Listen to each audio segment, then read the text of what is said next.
Good afternoon. My name is Moses Ngorok, the CEO and founder at Lego AI Africa, which is owned by Wezi Consultants. It's a platform that enables individuals, businesses, students, lawyers to access legal information, to draft legal documents, to analyze legal documents using AI tools. Intellectual property is an area of law that looks at enabling inventors of things. This could be inventors of practical or industrially applicable machines, or it could be, authors. It could be filmmakers. It could be artists to protect their, the efforts of their labor, to be able to earn out of it. So it creates this type of law, what we refer to as intellectual property law, tries to balance the interests, the need for the public to access and use inventions by others, while at the same time ensuring that the inventors themselves earn something. So it covers the following areas. It covers patents. Patents cover inventions that are used in industry. So various industries, that can be manufacturing, it can be in the service industry, and all kinds of industries. So we must note that one needs to know what kind of intellectual property they hold. So what does that mean? It means when you create something, you need to understand what are the potential intellectual property rights that can be exercised in regard to my invention. I'll take an example of Lego AI Africa, where I work. We have a platform. So that platform, what runs that platform is a code. It's a computer code that has been written. Now that code falls under copyrights. So the right that we are likely to enjoy is copyrights for the, in respect to the running of the platform. However, if you note, we also have on the platform a logo, so that then becomes a trademark. So you start, the first thing that one needs to do is to, and that's one of the challenges we've noted in the market, is most people do not know the length and breadth of their rights. Infringement is something that happens. So infringement means using the rights of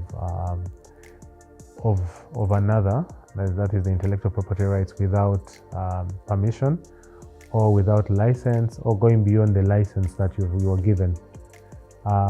So because when one registers these rights, so now for creatives this will be like copyrights. If one registers, then they have the right to commercially exploit these things like royalties. So when another person copies, then that's referred to, without permission, that's referred to as infringement.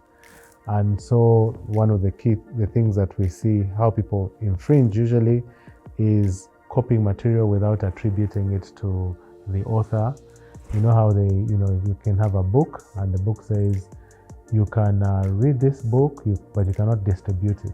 Intellectual property laws include, number one, the Industrial Property Act, which covers the registration of patents, industrial designs, and also speaks to geographical indicators.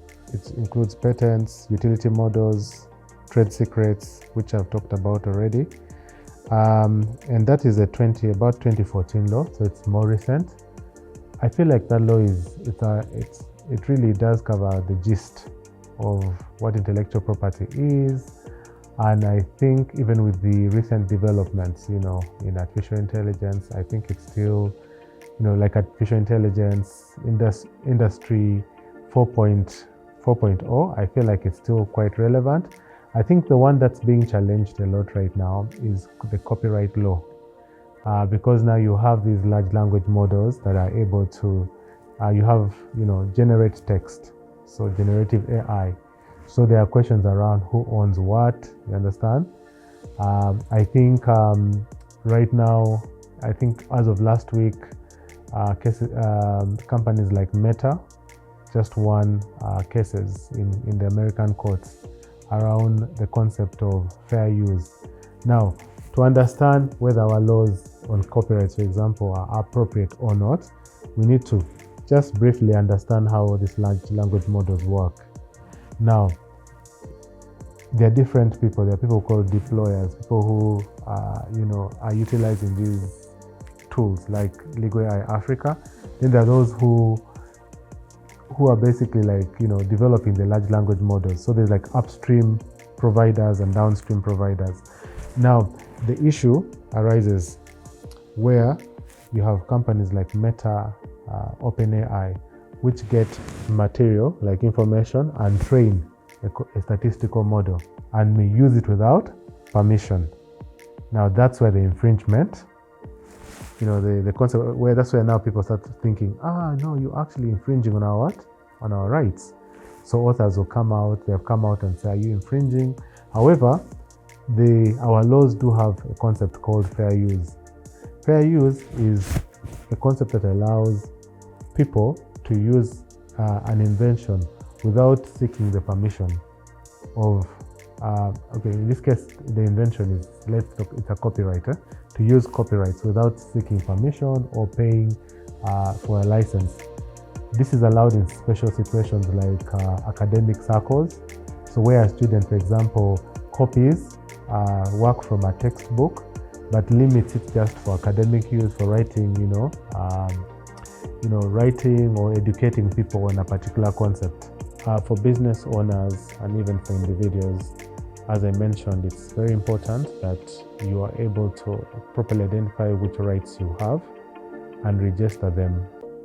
Now, there are different platforms for registering. You can do in-country registrations with Uganda Registration Services Bureau, but there are also registrations that you can do across the continent in some particular countries, about 22 countries.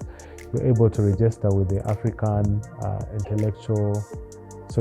Regional Intellectual Property Organization that gives you protection for things such as trademarks, patents.